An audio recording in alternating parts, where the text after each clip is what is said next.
Okay, yeah, sorry about that. For a minute, I thought I wasn't recording for the past 5 minutes, but that happens to not be the case, thankfully. So, moving on. The sounds of a skirmish alert you to a varl surrounded by half a dozen armed fighters. One man spouts you and shouts, "Leave us to our business. This varl killed my father without reason." The varl is about to respond when a man attacks. The giant swats the blade aside and silently watches for the next assault. Let us hear what the varl has to say. Varl shrugs as if unconcerned, saying, "This one's father and I had a business deal. He lied. Now he's dead." "Lies!" shouts the man. "You murdered him over a lie, you coward!" The men wildly attack the Varl, who deflects them well enough, but you're uncertain of how long he can keep it up. Yeah, let them... that's not my business. If they want to try and... whatever. I'm not getting involved in that one. You quickly decide this minor scuffle between men and Varl is not worth the caravan's precious time, and none of your business besides. Your warriors return with you, some more reluctantly than others. +5 renown.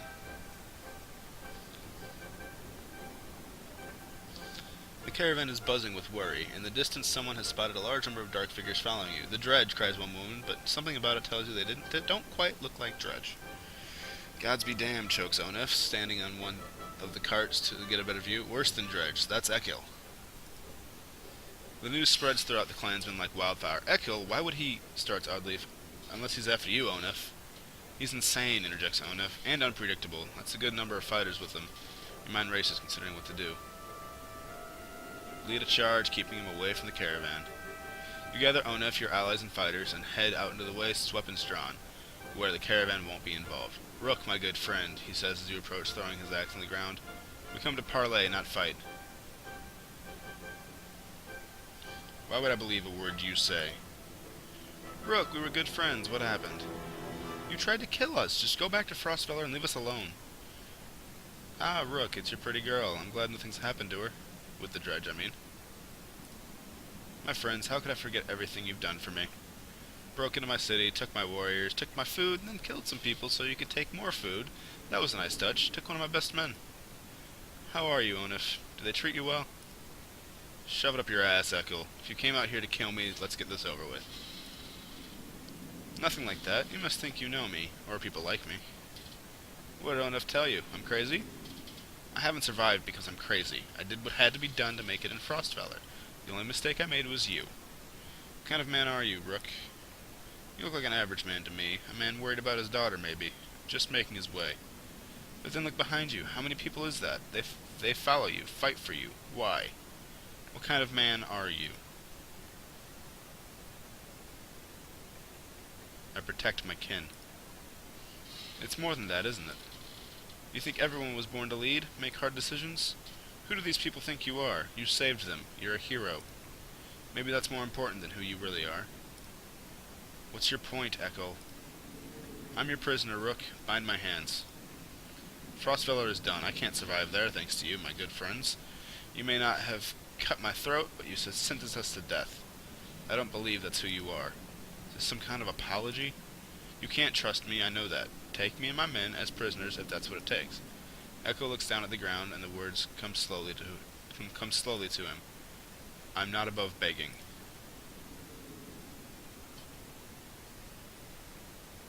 Ask Onif his opinion. "I'd be a hypocrite if I told you to leave them." "I don't know, Rook. You don't know me. How could you trust in my word any more than his? I'm behind whatever decision you make." "He already backstabbed me once, so that's one strike, but not enough to leave him to die." "Listen, Ekil, we'll keep you alive, but look at one man, woman, or child the wrong way, and every last one of you gets cut down on the spot. Do you understand? I may be reckless, but I pay my debts. These people are right to follow you, Rook. You're a good man. You have each man's hands bound tightly and their bodies checked for weapons, making sure no mistakes are made. Things are certainly starting to feel complicated." "Yes, yes indeed."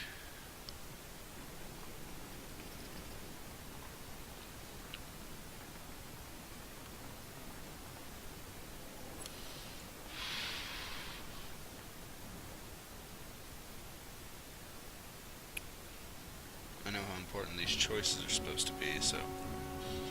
let's see. Oh, living people camped at the Godstone. That's good. That's good. Good.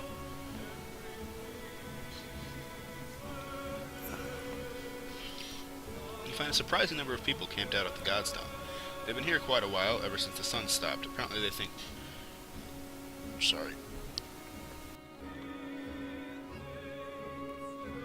Oh, sorry about that. Apparently they think Radomir, the sun god, has come back, and they're worshipping him despite the bleak environment.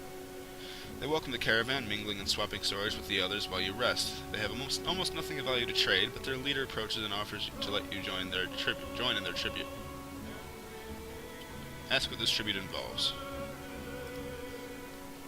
Golden Fury, one says, showing you a golden liquid in a silver bowl. He places some on his chest, which almost sounds like it's sizzling, and explains through clenched teeth it's a gift from the sun god, an oil that burns like the sun and lets them see things clearly.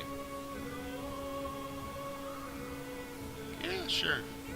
I know it'll hurt, but it's respectful. You know, let's see if anyone is interested. Not surprisingly, you find no takers. You wonder how devoted you'd have to be to go in for it yourself. Inspect the Godstone before departing. Nobody can really agree on what Radomir looked like, as fond as he was of his own isolation. He never directly contacted humanity. Most think he was a serpent that lived in the sun, and it's not uncommon to hear speak of seeing the tail of a great creature slipping through the thin clouds on a sunny day. Radomir was always one of the lucky gods, the kind who people thanked for good weather, healthy livestock, and a good harvest. Despite all that, the biggest mystery has always been how his Godstone came to be found at the bottom of a dried-out lake. After some rest, you continue on. The sun god worshippers are keen to stay, so you pack your things and return to the road. Okay, I mean, one little tiny nitpick about this game is things like that. I don't see any reason I couldn't have asked them and then done it myself anyway. I wasn't offered that choice, and that's what I would have liked to have done. But it's a very minor thing. It just sometimes feels like, okay, I can't go back and do this other thing that I should have time for if I do this. And sometimes that's not apparent. But it's okay. Several people have noticed black vultures circling above the caravan, taking advantage of the light snowfall. They pose no threat, but they have a visible impact on the mood of your clansmen. The next time you look back, Oddleaf is firing arrows into the air, which nearly tag the birds once or twice. "Get lost, no dead down here," she shouts to nobody in particular. Join her in shooting at the vultures. Sure. First person to knock one out at the sky gets their wish granted, you announce. Several of the caravan give it a try, including Alette, enjoying the sport and turning around morale. It's no big surprise when one of Oddleaf's blue-feathered arrows brings down a bird. "You know," says Oddleaf, scanning the caravan, "a lot of these women, they could do this." You can tell from the look in her eyes she's excited about the idea. "I think I'm going to start training them how to fight," she says. "Encourage. We can always use more fighters," you tell Oddleaf. "If Alette is any proof, you know how to train someone with a bow." Oddleaf gives you a smile. She heads off to some of the women in the caravan, showing them the vulture she shot down. That's good. Good things. I think that would improve morale, but maybe it did, and it just didn't enough to boost it up to the next level.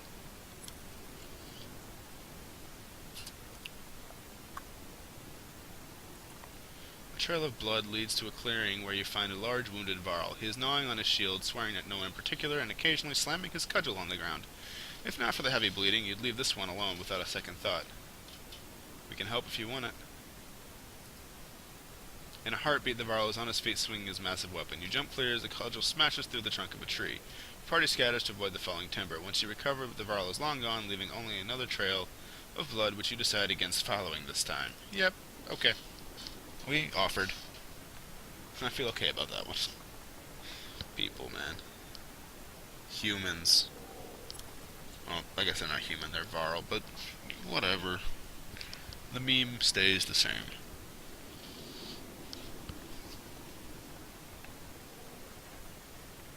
An old man sits astride an overgrown portion of the trail. "You lost, you ask?" He adjusts the leather strap on his head and says, "No, are you?" He jumps up and shuffles toward the caravan, his tattered clothes revealing no weapons. "Well, I've seen better," the old man says, peering into the supply wagons, "but I'll join you." He stands next to a fighter, throws his beard over his shoulder, and puffs up his chest. Fighter grins and the stranger exhales, asking, "What are we waiting for? Lead the way." Welcome to join if you can keep pace. Wait, who are you and what are you doing out here? Call me Unar or anything else you like, the old man says. A man goes where he pleases, doesn't he? His stern look is more comical than intimidating, but you stop looking for answers. You're welcome to join if you can keep pace. Keep pace, the old man puffs through his mustache. No fleeter than old Unar. And husbands, mind your wives, I'm cursed with the golden tongue, not silver. The caravan enjoys a good laugh as they start moving once again. Well, that was fun. Why not? Toronto was never the kind of place someone would build a town.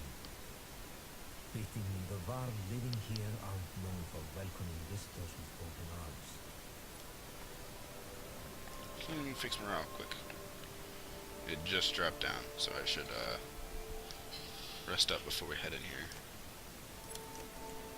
Get up to at least good.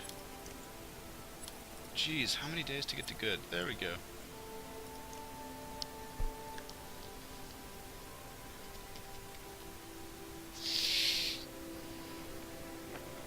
Okay. The Varl find you before you see them, not surprising with this many people behind you. With weapons drawn, they demand to know why you're here, but back down when Ivor tells them he's come to see someone named Cromer. Alright. Well, I'll be damned. Cromer, it's been a long time. Yeah, it has. So it brings Ingvar to Wormtoe with his very own village of humans. Bad news. Dredge are coming down from the north. We barely made it this far. That is dire news. Come on, we have food. We'll discuss more in the meat house. As you follow the old Varl into their meager town, you catch him quietly saying, "If it were anyone else." I've talked with the warriors here. I'll be honest with you, half went to go north and find out what happened at Blodsbalker. Some think we should go to Grofheim instead. None of them are happy you're here. What do you think? If I had it my way, I'd stay here and let the dredge come. But you made this a problem, didn't you? We can't feed this many people for long, even if they don't eat much. This is a Varl town. Most of us take care of ourselves. You've got women, children. We could pitch in, make this place livable. Doesn't work like that. These Varl are here to get away from civilization, not make one. It's Cromer's call. It won't be long before Dredge are here, too. No, it won't. If there's one thing we should do, it's tell Jorundr what's going on. Who's Jorundr? Varl King. Well, as close to one as we have. Ingvar, where'd you find these people? Stay here and rest, but once yours are ready to go, we do. I'm going to see off those who want to head north. But I'll join you to Grofheim. More travel? No, we've already come so far. Stop the pouting, girlie. Even if Jorundr won't listen to a tired little Varl like me, I have a feeling they'll pay attention to your friend Ingvar here. They'll listen to Ivor? Ha! He hasn't told you. Of course he hasn't. Do what you need to, but don't be long. Okay, so his real name. I think I'm gonna have this conversation and then wrap this session up. Cromer, can you spare a moment? Mostly no, but I'll try. I never had a moment to thank you for your hospitality. Consider it done, then.